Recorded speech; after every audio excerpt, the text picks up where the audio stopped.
ভয়ানক নয়, ভয়াবহ ভয়ঙ্কর হব। তুমি চিন্তা করবা, আমি করব। মেশিন নয়, মিসাইল চালাবো।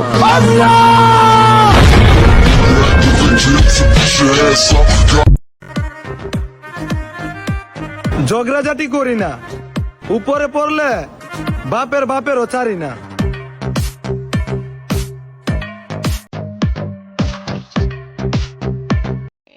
অভাবের সময় অপমান গায়ে লাগাইতে নাই, তাই চুপচাপ সহ্য করতেছি।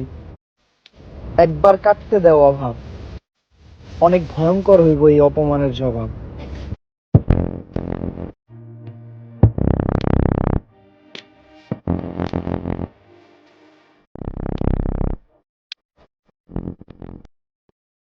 একটাই জীবন, কারো জন্য কাঁদতে কাঁদতে মরতে পারবো না। প্রয়োজনে হাসতে হাসতে দুই চারটা মেরে দিব।